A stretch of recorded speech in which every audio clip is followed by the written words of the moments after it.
Hi, welcome. It's a little impromptu session today that I'm going to do on the topic of type 2 diabetes. Thank you for joining me. Happy to have you with me.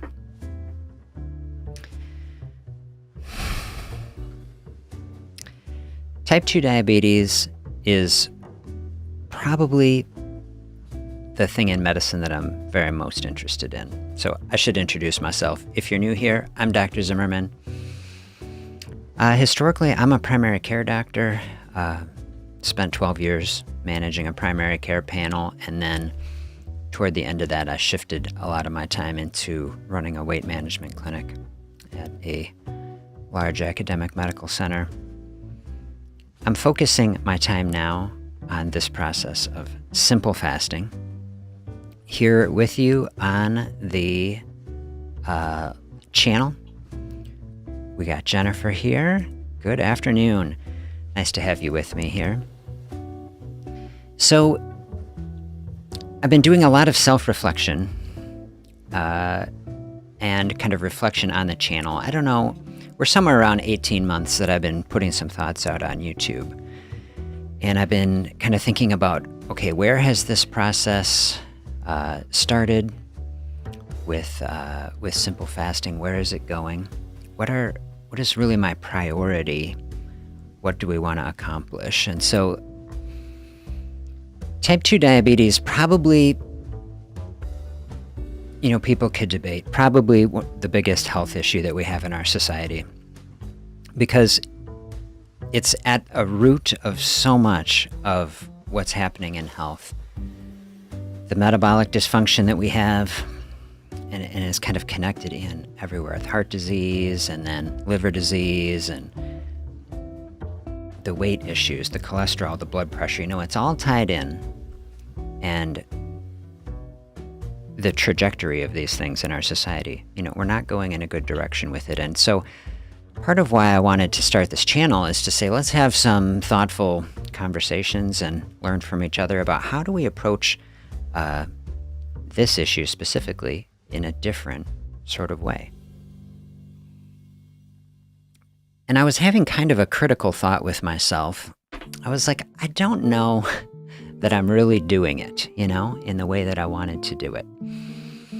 And so I've been doing some thinking about it. I do writing. I'll write about it. But then I don't speak about it so much. I put one video on this channel back last spring about the clinical study I did, and that was a focus: eliminate insulin through fasting. And I have always meant to kind of dive in and really explore some of the thoughts in great detail. But I found it hard to do for whatever reason. And I was trying to think, am I intimidated to talk about it? I don't know. Something to think about. In any way, here we're going to dive in, and I'll be very happy to have feedback. So if you're here with me live, if you're coming through on the replay, certainly throw feedback. I'm going to try to get ideas out, throw feedback, suggestions, constructive criticisms of these things. I like the saying, iron sharpens iron, right? So give me some good feedback on these thoughts. And we'll see if we can't together move some discussion and some thinking forward. So as I was titling this morning, type 2 diabetes can be healed. I was thinking a lot, like, I was going back and forth between healed or cured. That's, I was trying to say, what word should I use? The little bit of kind of branding that I've been putting on the channel: prevent and heal type 2 diabetes. And my thought process with that, I like dialing in and focusing on type 2 diabetes. I think it's probably the most high yield place where fasting can be applied. Someone with type 2 diabetes can have immense benefit, can have healing of this condition. This is not a way we talk in our society. We talk about managing diabetes. effectively. We don't talk really about healing it. Sometimes you will see the word reverse. People will say reverse type 2 diabetes.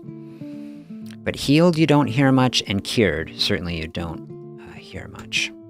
But I believe, I have seen this happen. And I'd like to dive into, like, what does it actually mean to cure something? What does it mean to have healing from something? I think I would like to spend a little time, diving in on that. So as I was thinking about, even what to call it, in my mind, when I have seen hundreds, I don't know, I never want to hype anything, I don't have the exact numbers, but hundreds of patients who have embraced the open space of fasting, which is just an opportunity to burn blood sugar. Okay, type 2 diabetes at its root, right? There's more blood sugar in the system than we need. The body has developed insulin resistance, ultimately, because there is more sugar than the body needs. And I came up with the analogy on a live stream the other day that was like trying to think of like a cell, right? Because all the body is made up of cells. Cells need energy to run. The body runs off of sugar is one of the things it can run off of. And you think, okay, insulin resistance is happening on the level of a cell. And I thought it was kind of a nice thought to think of like, well, a cell just wants to share, okay? A cell doesn't want to be greedy. And if a cell does not need any more energy to run, think of the process of insulin resistance. It's like putting up a shield. It's saying, hey, I don't need this right now, I don't need any more sugar. Like, you take it. It's trying to be nice. And I think this is kind of a fun, at least, or thoughtful way to think about it. And if we're thinking of type 2 diabetes from that concept, that we have energy that's running the system, and our cells are trying not to be greedy. They're trying to share the sugar, but then everybody says it, right? Nobody needs this energy, and then it's building up. And this is kind of a way to, personify what is happening in the body in kind of a relational term that we can maybe think about. From that perspective, then you can see open up some fasting space is giving the body a space where it can just use this energy. So if you have type 2 diabetes, and you say there's more blood sugar floating around this system than we need, okay, where did that energy come from? Well, like ultimately it came from food, right? And people, will debate this in the short term. The liver especially has a process called gluconeogenesis. The body can create blood sugar. Okay, but what it's creating it out of energy ultimately that you ate, right? So we can boil this down to saying the blood sugar that is floating around the body, it's coming from the food we're eating. And so the thought is, okay, we have this disease, okay, type 2 diabetes, that we're either trying to avoid or we're trying to deal with, right? There's more sugar here than we need, especially if we're eating sugar, right? If we're eating carbohydrate. This is why low-carb eating is such a good way to approach type 2 diabetes, right? Why put more sugar into a system that's already overloaded with sugar? And fasting, sometimes I think about, well, low-carb eating is like just fasting from carbs. Sometimes I think of it that way. Fasting is like the next level, right? Fasting is completely opening up that space, that's sending the signal to the body to say, hey, look, just focus on this energy that's already here. Instead of bringing more energy into the system, use this energy that is here. So,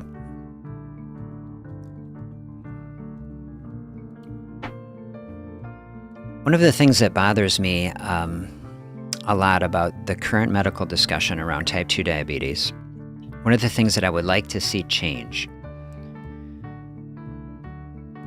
is, intermittent fasting is out in society, right?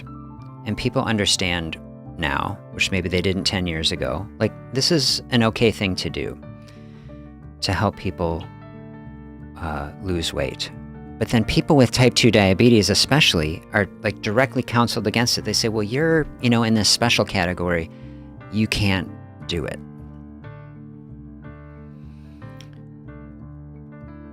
And that I really think is unfair.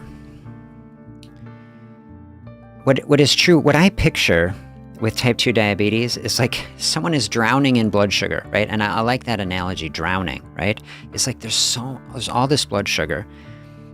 And here is a practice, a fasting practice, that the entire thing is about burning up blood sugar. And so the very person who could most benefit from this practice, right? Who literally has all the energy right there, the blood vessels, is like just sugar flowing everywhere. It's like, can we give them space? Can we give the body space to say, hey, I know what we can do with this. We can just have a fasting space and burn this down. And the condition solves itself, basically, in the short term especially. We tell that person, no, you can't do it. It feels like an injustice to me. And the thing of it is like, the body needs help, right? The body in this situation needs help. I mean, everyone recognizes that. Like, medications is what we turn to. We say, well, we have to focus on medications. I'm not opposed to medicines for type 2 diabetes. And don't misconstrue me and see all my disclaimers. There's no medical advice here. I don't know anybody who is listening to me. This is an educational channel. You're just getting my perspective. But so everybody needs to take every medicine that they need. But the idea, though, that we would take a scenario where the blood sugar is too high and we would not allow someone to stop pumping more blood sugar in, and then we would just tell them, well, take a drug that is going to alter your physiology. That way you can keep eating. It's papering over the process without getting to the root cause of it. And when I think about the big picture of our healthcare system and how, the data, I was reviewing CDC data the other day. It's 50% of people over 65 in this country are pre-diabetic, and then 30% are approximately have type 2 diabetes. So in the over 65 group, we're approaching 80%, either with type 2 diabetes or pre-diabetes. And it's like, we don't have a mindset that is like taking the very most basic, simple, free process, the actual physiology of the body, which say, why is the sugar here to start with? The sugar here is here to power the body. It's an asset. It's a resource. It's here to propel us through our day. This is why I think fasting is such a beautiful approach to it. It's the very core root process. And in my view, which of course is completely biased, but it is what it is, right? Like, this should be the fundamental process that we should be using to approach type 2 diabetes. Because the thing of it is, the reason, I think more than anything, that people are counseled against it. So people who have type 2 diabetes are counseled against it because it's difficult and it takes time to do it. And it's the medications especially, right? Medications are powerful. Medications have effect. Medications drive blood sugar too low. Well, fasting drives blood sugar low, right? So you start mixing a fasting with a medicine. You say, can you drive the blood sugar too low? Absolutely you can. This is the whole thing. And blood sugar being too low is more dangerous under most circumstances than blood sugar being too high. And so to approach that, people need help to do it, right? This is what I always tell people. If you have a blood sugar problem and you're going to start doing anything, just exercising, changing your diet, certainly starting fasting, you have to have a good relationship with a medical provider who can oversee this. Any medical provider who prescribes medicines for type 2 diabetes, their patients will have to be fasting. A colonoscopy is the example I always give. Any type of medical procedure, you often can't eat. And so every doctor knows how to handle like a day. You say, my patient who is taking diabetes drugs, they're going in for a medical procedure. They say, what do we do? Well, let's hold the glipizide and let's hold this and, take metformin the night before. Everybody's got their process, right? So you have a conversation with that. And as long as people aren't doing it, intentionally, nobody seems to have a problem with it. A patient is going in for a colonoscopy, they have to do it. We might even apologize to them. I'm so sorry you have to go through this, cut back on some of these meds, watch the blood sugar. Ideally someone has a continuous glucose monitor. Okay, but God forbid someone just says, well, I just want to do it. And people say, oh, no, you can't do that. But why? Let's change the discussion on it. Because it's like, what if someone is not stressed by it? So many times you talk to someone who had a colonoscopy, you do all the prep, you have the fasting. The thing that people hate is the prep, right? I mean, that's the obnoxious part of it. But you say, actually, it kind of felt kind of good. Like, just open up that space, clear everything out. Like, if you didn't have to go through the prep, people wouldn't mind that. Well, here is what a fasting is. You don't have to take some god-awful prep, Just open up some space, burn up the blood sugar. Like, this should be just really embraced because completely free. You think the costs of medicine, look at the dysfunction of our healthcare system, costs spiraling completely out of control, so many people lacking access, people having to go to other countries for medical tourism because prices spiraling out of control. Every layer of our healthcare system just ratcheting up cost. And then now we have $1,000 a month drugs to try to approach a condition that is just energy that we can use to power our bodies. And I'm like, we need to have a discussion about this. No one should ever be, of course, forced or cajoled or pushed in any fashion to do a fasting. That would be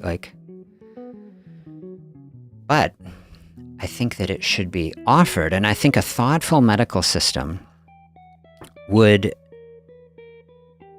be talking about it and exploring it and offering it and creating systems to support and thoughtfully encourage and help people. I look at fasting, someone is drowning in a sea of blood sugar. Is fasting to me is like a life preserver, right? Is one of those rings that the lifeguard has. Throw it out and try to help a fellow human being who is dealing with this situation. And don't tell them, oh, just keep swimming, you'll make it.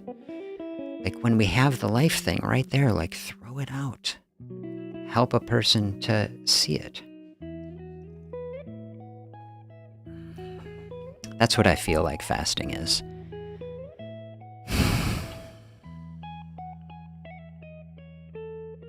But it's hard to do, in our current situation, here's my experience as a primary care doctor. My panel of patients at its peak, I think I had 2,300 patients at the peak. It's just crazy. And it's how the world is, and there's different reasons for that, and systems. I'm not upset about it, really. I mean, there's only so many doctors and there's so many patients and there's so much work that needs to be done. But my experience running the clinical study, my favorite thing I ever did in medicine, I'll tell you, was running the insulin study. We took 20 insulin-using patients. People have been on insulin for a decade on average. And we put them on the fasting protocol for 6 months. 18 hours of fasting a day. People 10 years on using insulin. People would say, you can't do something like that. We had the hardest time trying to convince the IRB, Institutional Review Board. This is the group that is making sure research, is safe and ethical and all this. I have nothing against IRBs or a framework. But, IRB is staffed with endocrinologists, and, endocrinologists thought this study shouldn't be done, basically. And it took 2 years for this tiny little fasting study, to get through that process. I had wonderful research mentor helped me through that. I never could have done it myself. I had so much help from thoughtful researchers. But it shows, the system institutionally, the drugs we can get through, right? But tell someone just to open up some food-free space in the day, people would say, well, that's crazy. But it's totally not crazy. Like, it's totally a thoughtful, reasonable thing that we should be helping people to do. But I think about this, sometimes I think about it, okay, like the IRB people, nobody's thinking about it, right? And so sometimes, I was very frustrated. Sometimes, why can't I communicate with them about it? Why are they not seeing it? But it's the culture, right? Like, it is the culture. And then I think about, my own self. I'm like, I am a physician who's like really dialed in on fasting. I've worked with fasting with thousands of patients for a decade, right? And I seemingly have trouble really advocating for it, powerfully.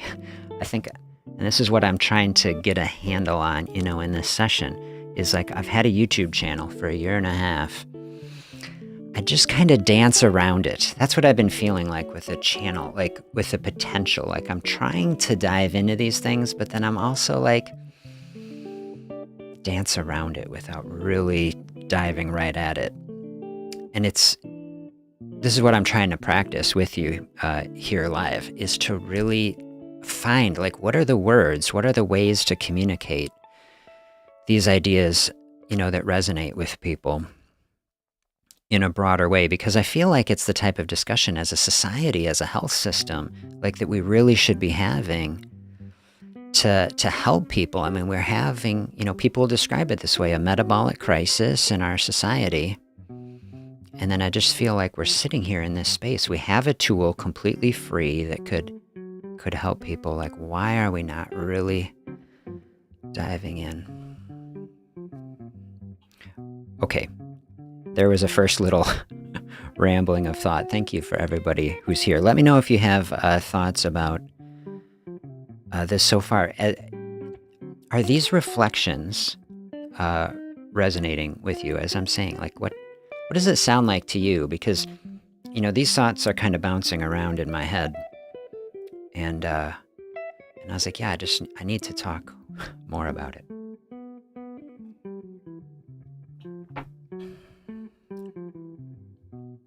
As I was sitting here this morning, thinking, I was like, I was looking at some writing I've been doing. I was looking over videos that I've done, thinking about why, whether it was March or April, I made my insulin study video. Why do I not talk more about it?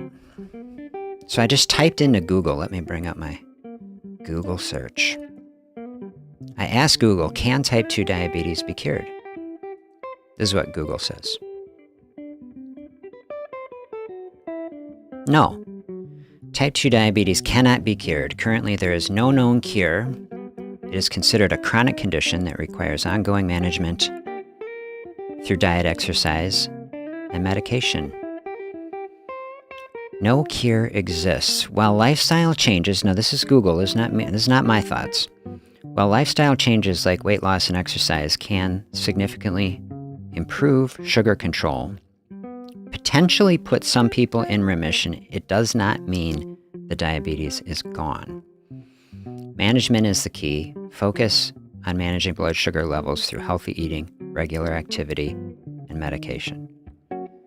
And then they note remission. Okay, remission is possible. In some cases, with significant lifestyle change, individuals may achieve remission, where the diabetes is no longer affecting their blood sugar levels, but they need to maintain the healthy habits. Okay, this is very interesting to me to read that.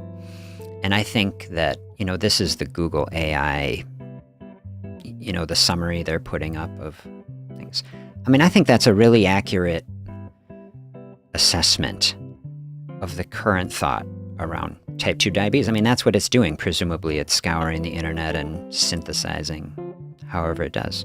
This is kind of how people think about it.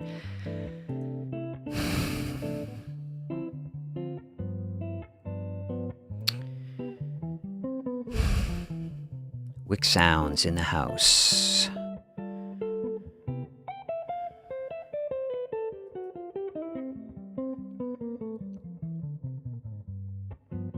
Ounce of prevention is better than a pound of cure. This is absolutely the truth, and definitely something in this area that is worth, thinking a great deal about. Some people, I've given talks on this topic, and, to many doctors, and, I get done with the talk, and people say, about the insulin protocol specifically, they'll say, well, okay, but isn't someone who is using insulin, isn't that the very most difficult thing to do? To help someone who is already toward the end of the line, and then to try to reverse that. Like, wouldn't it be better to focus further up the stream, prevent things before they get to that point? Of course it would be better. That's why I'm tagging, in the branding or whatever you call it, prevent and heal. This is what I want to do.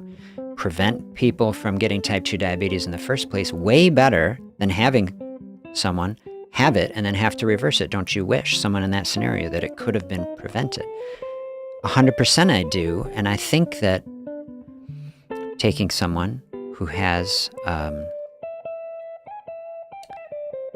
insulin dependent type 2 diabetes, yes, it's difficult. And this is part of why it is not happening in our medical system. And this is what I was saying. If you've got a panel of 2,000 patients, and every time you're in clinic, it's just every 15 or 20 minutes, you're just scheduled all day long, and in between everything, talk to any primary care doctor, you're running the inbox, you got messages coming in, phone calls, papers, you're trying to keep everything going and then see all the people, and and it's just so overwhelming. When I carved out to do that clinical study, I reduced my FTE just to open up the space to do it so that I was not under that pressure. I could spend my whole day just trying to help these 20 people, do it. It takes, time to do it. And that's not the priority of our system. I think if we had a very forward-thinking, proactive healthcare system, we could develop systems and ways to help people do this. But right now, all the money is flowing into treating things, like you're saying, at the very end of things, and we aren't upstream enough. But that's where really turning around the health system and health in general for our societies, that's where it would really happen. And I think we have people in this scenario right now, our fellow human beings. They are here. They are requiring insulin, to keep the blood sugar under control. I feel like as a health system, as medical providers, we have a responsibility to help these people in this situation. And I don't think we should just write it off and say, oh, it's too difficult.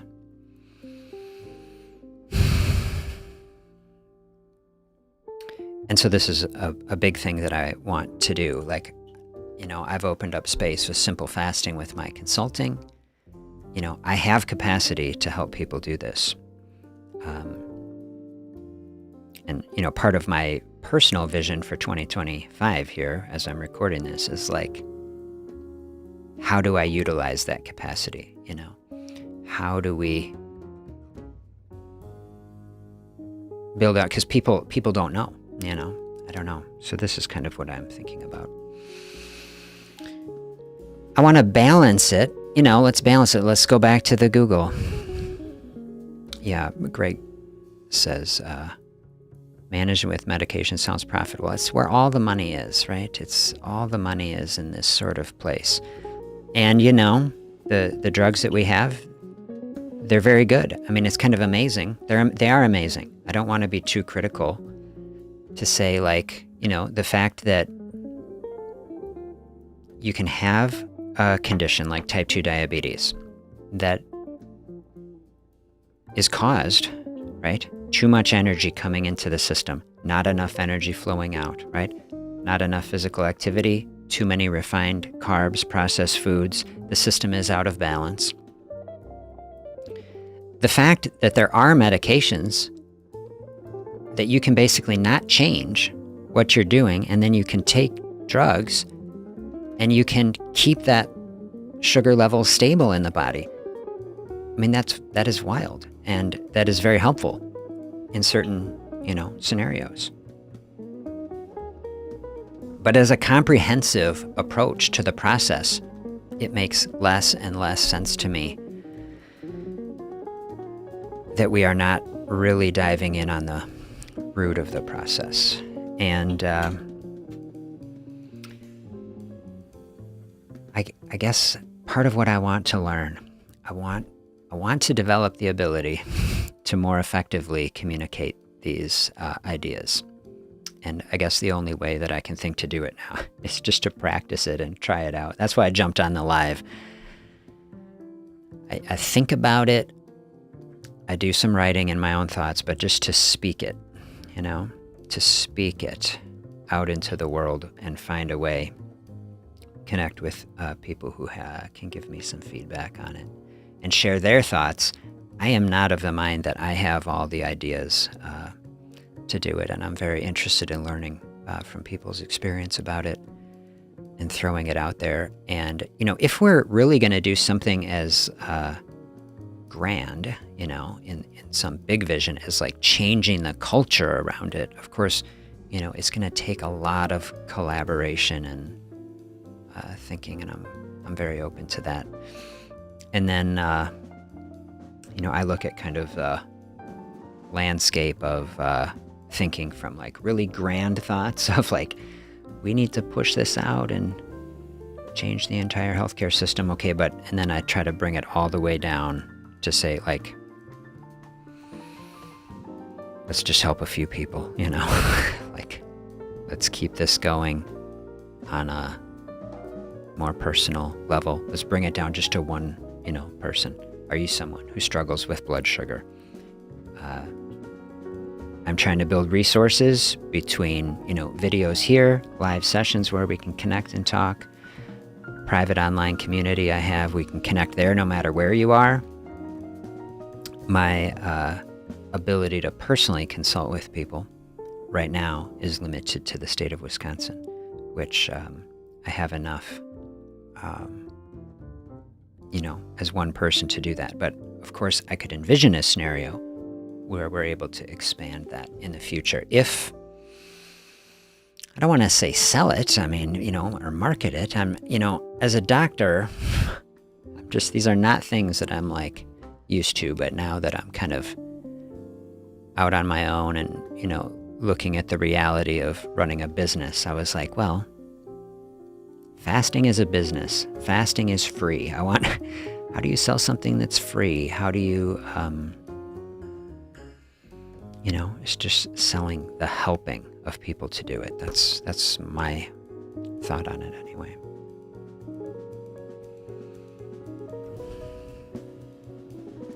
Must be a shock to the patient and demoralizing to hear from mainstream medicine and Google that your diabetes cannot be healed. Yeah, thank you. This is what I really want to think about with this Google stuff, because like, it just reinforces this paradigm. And I feel like we have, a culture, a medical culture that is just like status quo, It's just like keep everything stable. So this is how I see actually the goal of type 2 diabetes management presently, which I understand. I just summarized the current medical approach to type 2 diabetes as keep diabetes stable. Now, someone would listen and say, well, what is wrong with that? Isn't having diabetes stable good? Like, well, listen, like, having type 2 diabetes stable is way better than having type 2 diabetes uncontrolled, like, obviously. Uncontrolled type 2 diabetes, called the silent killer, right? You can't really feel it, but it's damaging the body all the time. It's awful. Don't don't say that I don't think type 2 diabetes is awful. I mean, I've worked with, thousands of people who have on dialysis, having their limbs amputated, heart attacks and blindness. I mean, it's a terrible thing. And of course, having type 2 diabetes is, say, controlled, get the A1C under 7, is great. The fact that we can do that, get your A1C under 7 for incredibly large periods of time using medications, is a miracle of modern society and of science and medicine. It is a miracle. I can say that. But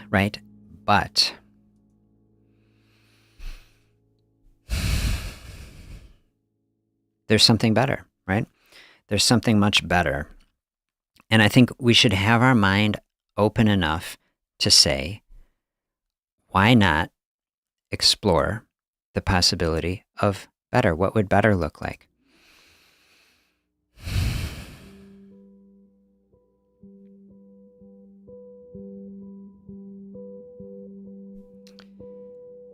Better looks like a vision make diabetes unstable, but unstable in the right direction, right? Not unstable as in out of control, but unstable as in going away. Like, why should we settle as a health system, as people, as human beings? Why should we settle for mediocrity or just getting by with this condition? Like, sometimes I sit around and I think, did you ever watch WALL-E? Like this dystopian vision of, humanity just wheeling around on automated things, drinking sugary beverages. Like, this is kind of like a commentary on our society, right? Like, what kind of society do we want? And what is the role of the medical system in our society to guide us towards something better, and beautiful and awesome. And the health system is such a dysfunctional morass of a place, and everybody's stressed out and unhealthy. And it's just dishealth everywhere in our society. And then the health system itself is so discouraging, and it doesn't offer a vision powerfully of a way out of this. And I mean, my whole life in medicine feels like this sword of Damocles hanging over everything, And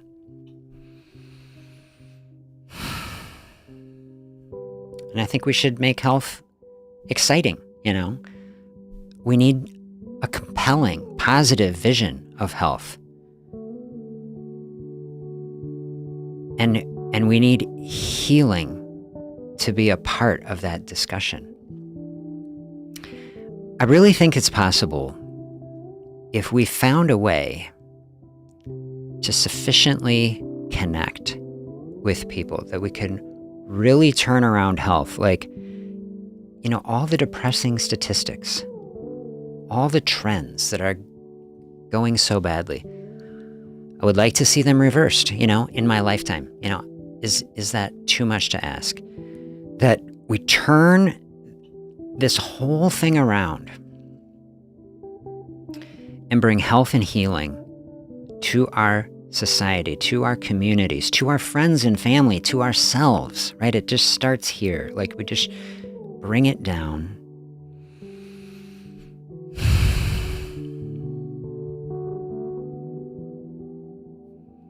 The solutions to these things, the way to do that, it's not legislation. It's not electing certain politicians. It's not anything like that. It's embracing the natural practices that have brought metabolic health to humanity for as long as there have been people, right? Type 2 diabetes, the thought I've been having lately, I put a video on this, shattered diabetes and weight paradigms.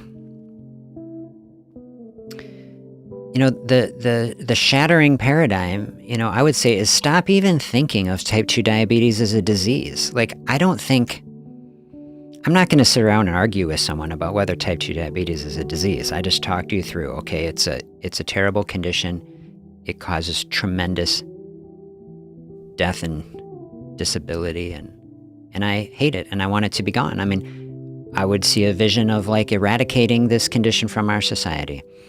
But the medicalization of our lives, the diagnosing of disease, the labeling of it, like you tell someone you are diabetic, you know what I mean? Like you are this, like the system, it just institutionalizes people, and I feel like it traps them in this self-defeating paradigm where it's like you can't escape from it. You go to Google, it just tells you you can never cure it. You can never get out of it. It doesn't matter what you do. And even the language that the Google uses, right, in this, like, in some cases remission is possible, but don't think that even then that you're in a better spot because, like that sort of thing. Like, what does cure mean, if we can't use it with that, where it's like, if you have no observable manifestation of the condition in your life, can we not call that a cure? Is that not good enough? Like even in our society, if that happens to someone, we don't let someone say you're cured. No, you're just in remission. Really? Like, what is this condition? This is why I say, is it even a disease?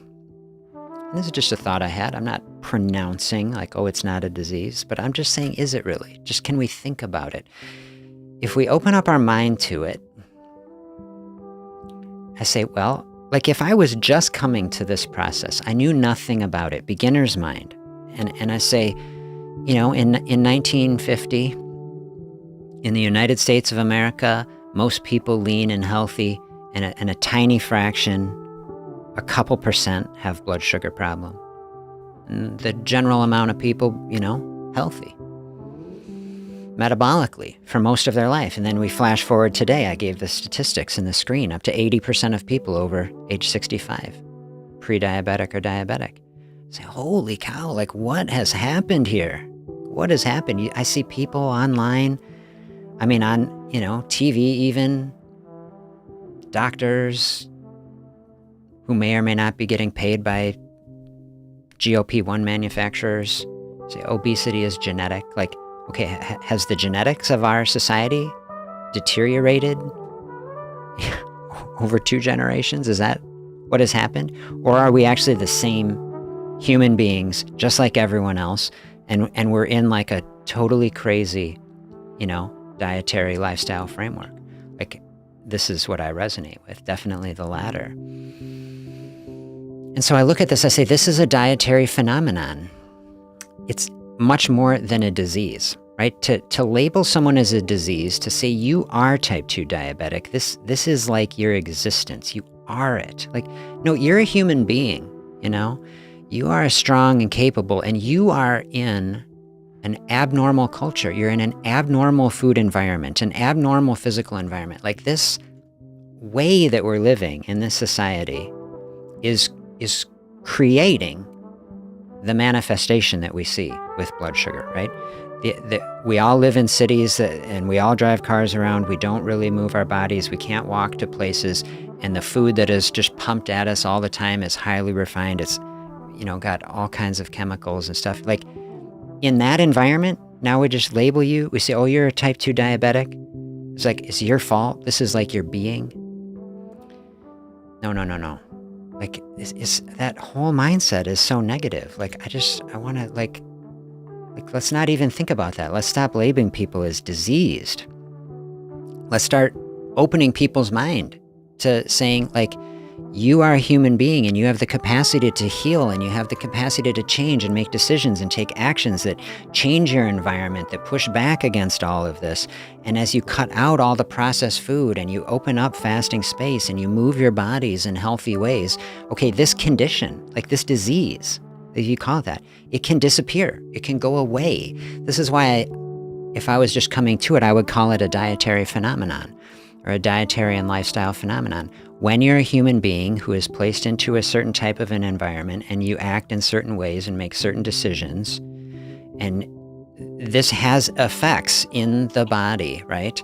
And the body will respond in certain ways. And like how I was saying, like the cell is like, okay, we have enough energy here and it's trying to share, but then all the cells, we don't need it. And the whole system's overflowing with blood sugar. Well, we call that diabetes. Well, when we start just unwinding that, right? Run it all in reverse.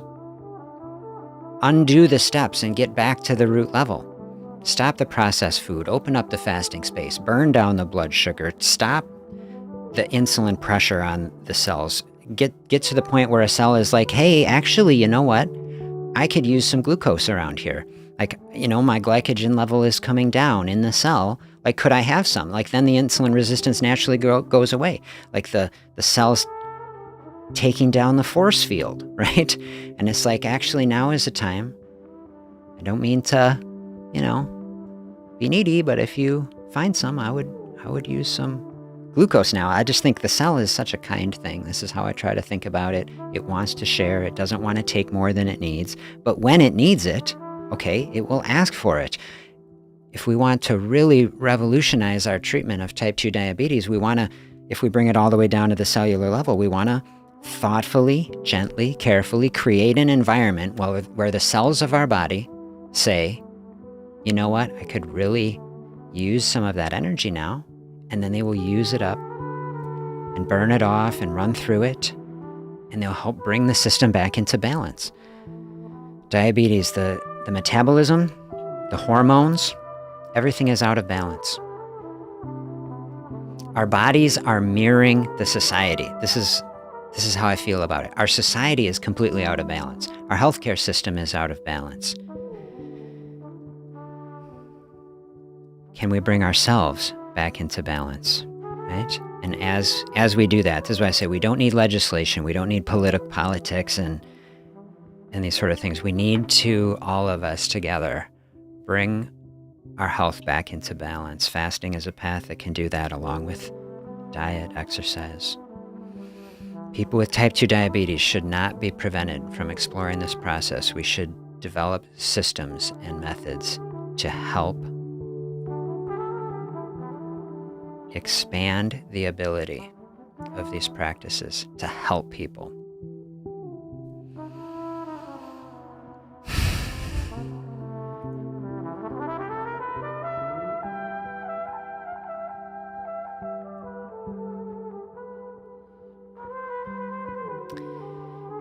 From totally out of control to control, yes, managing much better, absolutely. But then the ideal outcome, a cure that is accessible. Yes, this is what we need, a cure that is accessible and free. Think of a free practice. I saw some stats the other day that in the United States, that the annual expenditure on type 2 diabetes from the health system, I think said 450 billion. That's what is on my mind. I think that was on the American Diabetes Association website.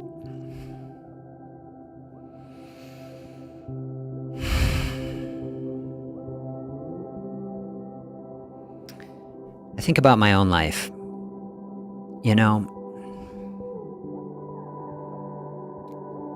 I was a medical resident. I've told this story on the channel. Very overwhelming experience, when you get thrown into the fire. You gotta figure it out, It's one thing, go to medical school, sit in a library for 4 years, learn all the stuff, right? In a book, but then to take the reins and handle the messiness, right, of people.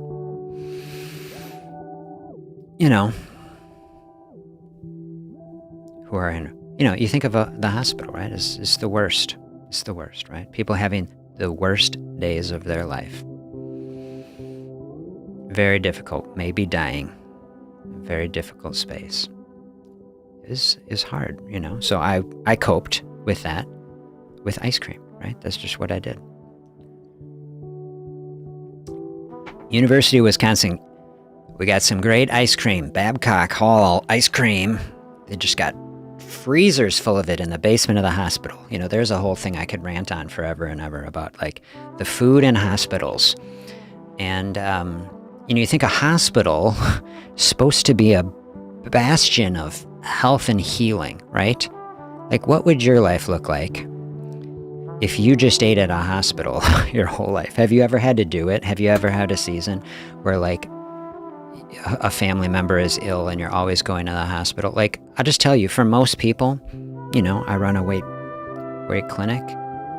People be like, oh, I was on so good a track until my mom got sick, right? And then we're always in the hospital, right?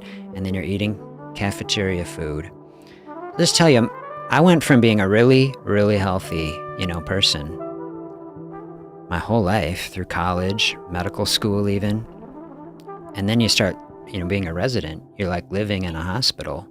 I mean, I became unhealthy quick. I did. I put on, whatever it was, 35, 40 pounds.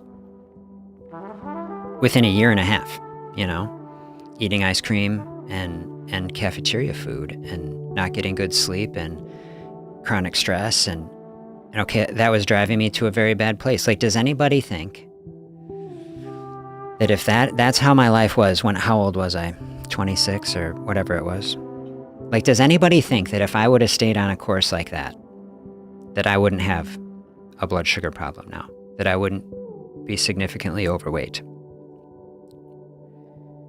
That I wouldn't get type 2 diabetes? Of course I would. But, like, I don't have type 2 diabetes, right? I turned that around. I got a handle on everything. I learned how to fast. I eat only the healthiest foods. I'm very active, right? So I'm just saying there are branch points in these stories, right? The stories of our lives. The decisions we make have real impact on our life, right? This is part of it. People don't want to judge people, which I don't want to do either, right? It's the easy course to say that type 2 diabetes is a disease. For many people, it absolves them of any personal responsibility to do anything about it. And it's just accepting the defeat. If you just accept it, that, well, this is a disease, there's nothing I can do about it, then it absolves you of any personal responsibility to change it. You don't have to change, right? You can just take the pill, you don't have to change. And then, I think a lot of people in medicine, they don't want to confront people. They don't want to challenge people. They don't want to tell people, hey, I mean, even to me, to say it, I would never say this. Listen, I'm here in this space, I'm just exploring these thoughts. But to tell someone, like, this is your fault, right? Well, that's so harsh. That feels awful for me to say. I would never say something like that. Yet, right? At the root of these things, we do have personal responsibility for the decisions that we make, and the decisions that we make create the situation, right? If I had personally given up in residency, I had said, look at this situation. This is what happens to a human being. This is how our society is. I guess I'm just going to have to buy the bigger clothes. I'm going to have to do this. And I say, because it's more important to me to keep eating ice cream and these things than to do it, okay? And then the crazy thing of it is, no one would ever have called me on it, Like, I could sit here, I currently weigh 150 pounds. I could be sitting here at 280 pounds. Nobody say a single thing to me about it, Okay, but now I'm here.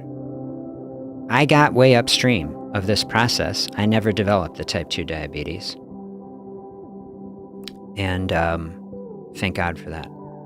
But I could have. I could do it right now if I wanted to. Do you ever see that movie, Super Size Me, where the guy just goes on a McDonald's binge for like months in a row and you just watch him put all the weight on? And, I could replicate that right now. Any of us could, right? We could go out there and we could create it by making choices. Okay, and so then we can uncreate it, or we can choose not to create it, or someone who is in this scenario can choose to make different choices. This is what I want to help people do, but not to judge anyone, right? Because what I've tried to outline in this space and what I'm trying to show is that we are in large measure reflections of our society. This is why it's not judgmental, right? And this is why approaching it in this way it's the opposite of judgmental, right? It's actually the mindset that will help turn it all around, right? Is to tell people, look, we are all in a very, very messed up, messy, complicated, difficult situation, right? We are human beings who are like, nobody has existed in a time like this, right? With stimulating technology and the ability for transnational corporations to market us with hundreds of billions of dollars of marketing, flooding devices like that are on our personal selves all the time, and pushing this consumption culture on us all the time. Like this, whatever primitive brain or whatever, it is not normal to have to deal with this sort of situation. This is how we have compassion, right? We have to have compassion for ourselves. We have to have compassion for people who are dealing with these issues. It is not compassionate to tell someone that they're helpless. This is it, right? It feels difficult to tell someone, hey, you have to take responsibility for this, right? You have to take responsibility for your actions, right? That feels hard. That's a difficult space to be in. That's why we don't want to do it. Maybe that's why I haven't really dove into it on this channel, right? Because it's like dance around it. Everybody's doing it, right? It's not compassionate to lie to people though, right? It's not compassionate to withhold truth from people. It's not compassionate to keep people living in a delusion, or to tell people that, oh, you'll never be healthy when they could be. This is what is so frustrating. Radically better health is possible for people. And then you go into a doctor, maybe you're unhealthy, you're insulin resistant and overweight and all these things are bad. And you go to a doctor, they'll say, oh, you're fine, because they don't want to have a difficult, scenario. How many times does that happen? Everybody just trying. How many times have I done it? I'm not even saying I don't do it, right? I'm a primary care doctor just trying to get through the day for years and years and years of feeling overwhelmed. See, this is the society. This is the culture. We have to change that thinking. It is not helpful or nice or compassionate to avoid talking about difficult things because we don't want to offend someone. You really want to help someone, you have to show them the truth. Sometimes the truth hurts. Sometimes the truth is difficult. If we really want to help someone, right, you got to throw them the life raft, right? The life raft for type 2 diabetes that is not a lifetime of expensive drugs with side effects and other things is the basic free lifestyle processes that we're saying. And I think fasting the most powerful to bring it back home.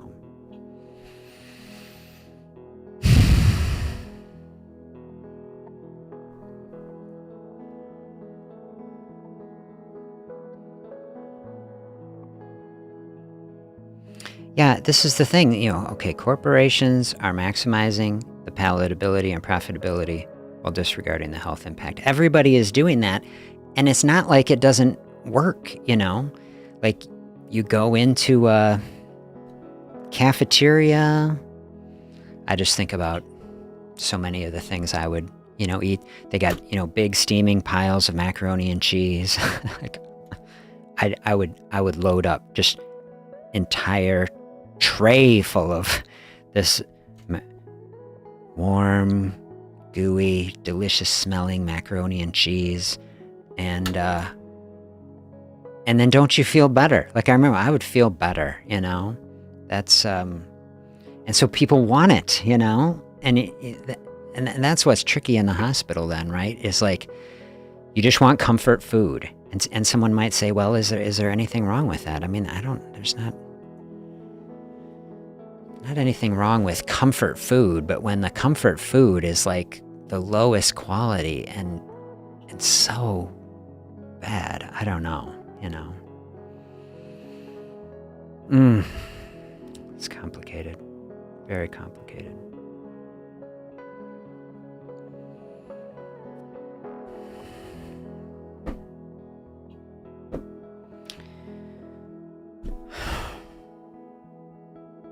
What does it mean? What does it mean to cure type 2 diabetes? So one of the threads where I was going is okay, I feel like very clearly now I could have type 2 diabetes on a different branch, a different tree of my life. So, but then here I'm on a branch, right, where I didn't do it, right? I don't have it. Different course, So if someone made choices throughout their life in scenarios, they never developed type 2 diabetes, okay? Someone else went on a course, they went on a different path, and not that we all have the same exact physiology, right? But, with wherever their body is at, with the food they ate, with their situation, right? They're in a situation where they develop type 2 diabetes. But then they changed it, right? They opened up fasting space. They started eating lower carb. They got active and exercising. And, using the Google paradigm, they say, well, they're in remission now. Well, if one person never would have had it, if we think in different dimensions, if we could run this life of ours again and again and see how it would go in different ways, if you see what I'm saying. If in a certain branch, in a different environment, this person never got type 2 diabetes, and then they were back at a place where they don't have it, how is it not fair to say that that is cured? Why do you say, oh, it's just in remission? Is my type 2 diabetes in remission? This is the thing about calling it a disease versus thinking of it as a dietary phenomenon, an environmental phenomenon. And we change the environment and the manifestation goes away. The power in our health system to label and diagnose is so powerful. It can't be let go of.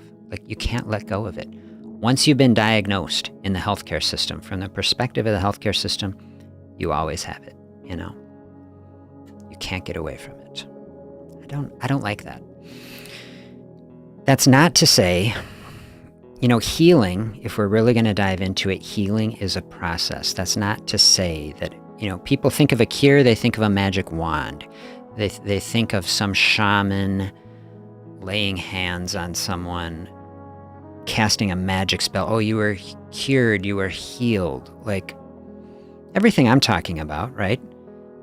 Changing the types of foods that we eat, getting active and moving our bodies in healthy ways, opening up fasting space. I guarantee you, there's no magic, right? There's no magic involved, just the physiology of the body. And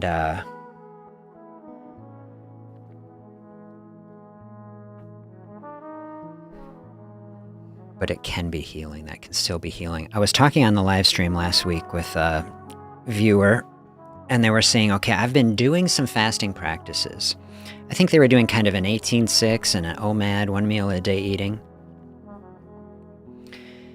And they went from having uncontrolled blood sugar to controlled blood sugar, even with medications, uncontrolled.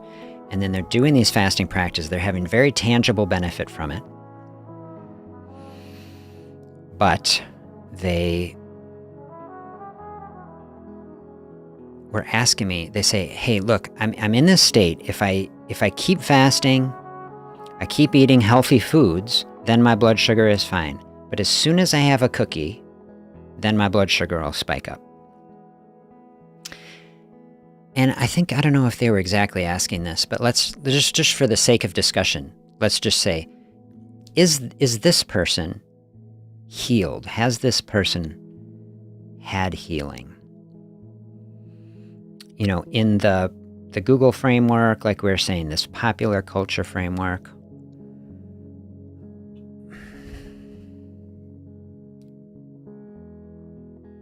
society would say, okay, this person is not healed. It would not be fair from this point of view to say, oh, this person has had, they're certainly not cured, right? They say maybe they've had some amount of healing, right?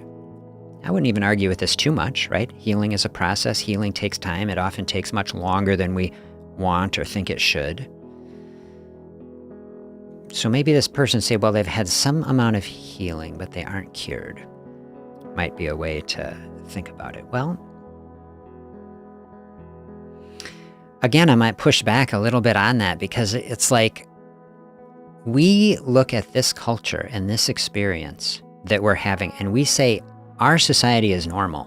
Like everything that we do is normal. That's kind of what a culture means, right? Culture is like how everybody behaves.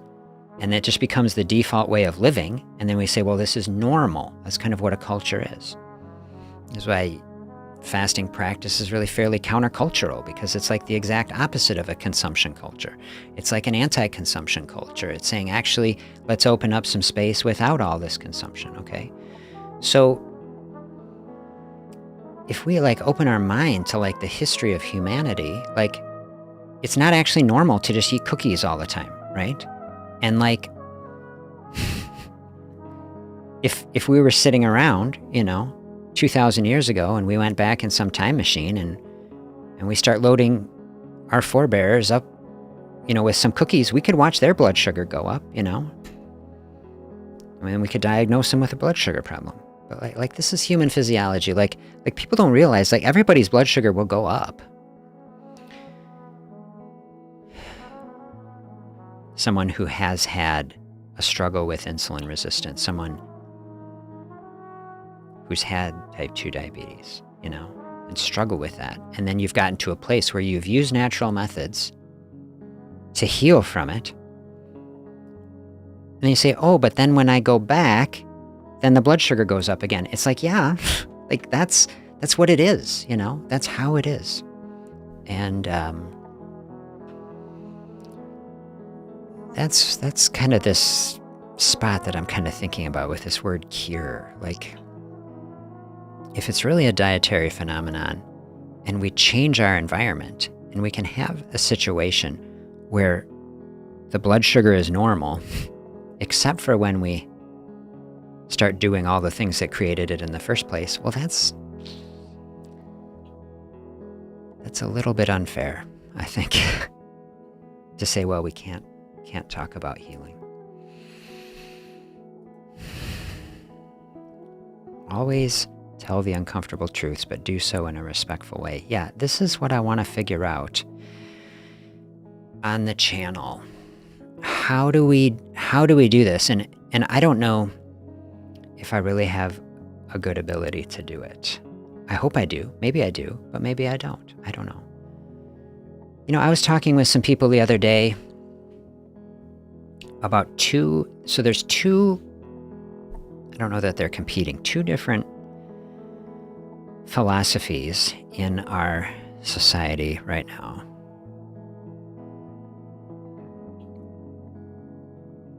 Okay, body positivity and healthy at any weight. Body positivity is something in general I'm exceptionally in favor of. Like, this is something I've thought a lot about on our weight, a weight-focused channel.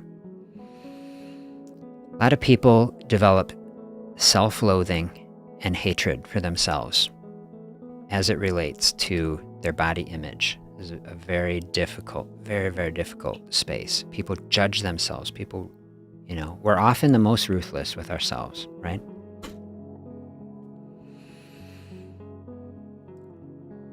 I want people, much more important to me, that people develop a mental space of love, kindness, and compassion for themselves than for them to have any success in losing weight or anything. That's a higher priority to me. I really want to create that vibe on the channel, right? Self-love, kindness, and compassion. That's like body positivity is part of that to me. Like, do you love yourself? Are you okay with yourself, even if you don't have any success in achieving some sort of body image, like that sort of thing? You could do the same thing with type 2 diabetes, right? What if you don't receive the healing you're looking for? What if you don't have the success? Like, are you still okay? Do you have compassion and grace for yourself? See, I love all of that. So there are people, of course, you can look online. You'll find people, all kinds of different perspectives. I've read, discussions of people who say, oh, fasting somehow is opposed. People just want to be body positive. I don't have to be starving myself, all these aggressive things. See, I push back on all of that. Fasting to me is a mental health practice. Fasting is about trusting the body, opening up space, subtracting out things that we don't need, that are not serving us, that are not taking us in a healthy, positive direction. Helping us to subtract stress as we're subtracting food. It's so positive. Always, I say positive. And so that, I could talk forever about body positive, okay? But healthy at any weight is just simply not true. And the whole healthy at any weight movement does a lot of lying to people. And there's a certain framework. It's not like someone who is, however it works, genetically predisposed to be on the bigger side. I don't have any problem with that. We all come in different shapes and sizes. This is more body positive, right?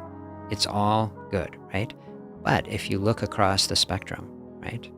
Type 2 diabetes doesn't care if you say, well, I'm healthy at any weight. Okay, it can be an excuse for us not to deal with the reality that for most people, extra body fat is driving insulin resistance and going to cause type 2 diabetes.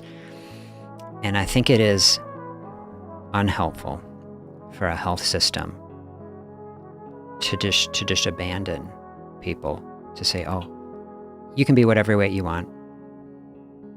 Just be healthy at that weight and make sure you try to eat healthy and try to, move your body and not really create a compelling vision for what it actually looks like to be healthy. I feel like our society, we're struggling so much with the metabolic health crisis. We're so far down the road of dishealth, like we hardly even know what is healthy anymore. You know what I mean? Like,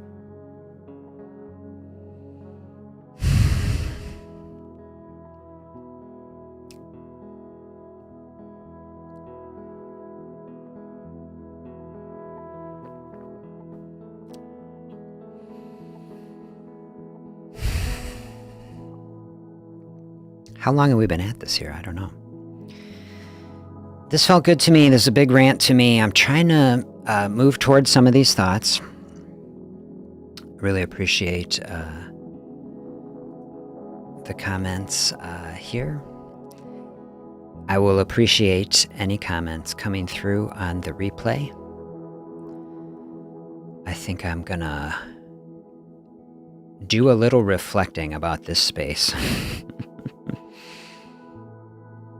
I saw a quote the other day. We don't learn from experience, it said. We learn from reflecting on experience. And I think that's a beautiful way to go. So this has been an experience doing this stream. I don't know, do I have on here somewhere on the timer of how long has this been going? It's been an experience. I feel like this was an experience. We're going to keep moving toward it on this channel, finding love and joy, peace, contentment as we move toward health, getting over our fears of having difficult conversations, exploring difficult issues. Life is difficult. Health can be difficult. Let's just move toward it together in as healthy and positive a way as we can. I'm very open to having help with it. If you have great ideas, if you have reflections, if you have constructive criticism, I very much want to hear it. And yeah, thank you for being with me. Thank you for checking out this space. I have a video coming out tomorrow, podcast that I did. Excited to share that with you. I'll be back live on Sunday. Happy to see you on that stream.